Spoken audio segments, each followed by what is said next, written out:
প্রাপ্তবয়স্ক সন্তান, বয়স 20, 22, 25 বছর, মুরব্বীদেরকে সালাম পর্যন্ত দেয় না। একটা বাপ হিসাবে আপনার দায়িত্ব ছিল না সন্তানকে সালাম শেখানো? দায়িত্ব তো আপনার ছিল। মুরব্বীদেরকে সালাম দেওয়া লাগে, বেড়া সালাম দেও। এই জিনিস যদি আপনি 8 বছর 10 বছর বয়স থেকে শিখাইতাম, আজকে এরকম হইতো না।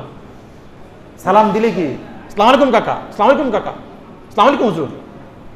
সন্তান, মুসলমান সন্তান, একটা সালামের শব্দ শেখাইতে পারলেন না আপনি তো একটা অপদার্থ বাবা, ব্যর্থ বাবা, আপনি একটা কাপুরুষ। আপনার সন্তান আসসালামু আলাইকুম বলতে পারে না কেন? ইসলামের প্রথম কথাই তো এটা। সমস্ত কথার আগে সালাম কাবলাল কালাম। আল্লাহ রাসূল বলেন সব কথা বাদ দিয়া এই কথা সবার আগে। যেই কথা সবার আগে সেই কথাটা তো আপনার সন্তান বলতে পারে না। শিখাইছেন কি? টাটা, হাই, হ্যালো, টাটা, এগুলো শিখেছি আগে। এই জন্যে ওই যে আজকে বয়স 28 বছর, আসসালামু আলাইকুম হুজুর, আসসালামু আলাইকুম শিখছি, সালাম পারে না। বাবার শিক্ষা দেওয়া লাগে, এগুলো শিক্ষা দেওয়া লাগে। আসসালামু আলাইকুম, আলিফের উচ্চারণ না হলে সালাম তো হয় না।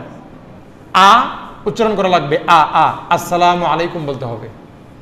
এই আসসালামু আলাইকুমের বাহিরে যত রূপ আছে, আসসালামু আলাইকুম, সালাম আলাইকুম, আসসালামু আলাইকুম, এই সবগুলোই বাতিল, সব বাতিল।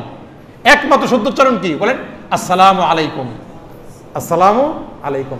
এমনি বলা যায়নি, এটা ইজ্জত জায়গা। এটা কেমন করে মনে হয় আসসালামু আলাইকুম, এটাকে স্টাইল বাড়িস, আসসালামু আলাইকুম।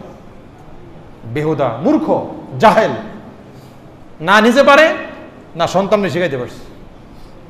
তাহলে আমরা আজকে কি জানলাম? আমার ধর্মের প্রথম কথা কি বলেন? প্রথম কথা কি? আসসালামু আলাইকুম। আমার ধর্মের প্রথম কথা আসসালামু আলাইকুম। নবীজি বলেন সব কথার আগে, সকল কথার আগে আসসালামু আলাইকুম। আসসালামু আলাইকুম না, আসসালামু আলাইকুম। সকল কথার আগে কি? সকল কথার আগে এই কথা, আসসালামু আলাইকুম। সন্তান পারে না, বাবা পরিচয় করা। আমার ছেলে দোয়া করেন, এই বছর এই পড়ছে, এই বছর সেই পড়ছে, অমুক ভার্সিটিতে পড়ে, মোটামুটি রেজাল্ট খুব ফাইন করছে, একটু দোয়া করিয়েন।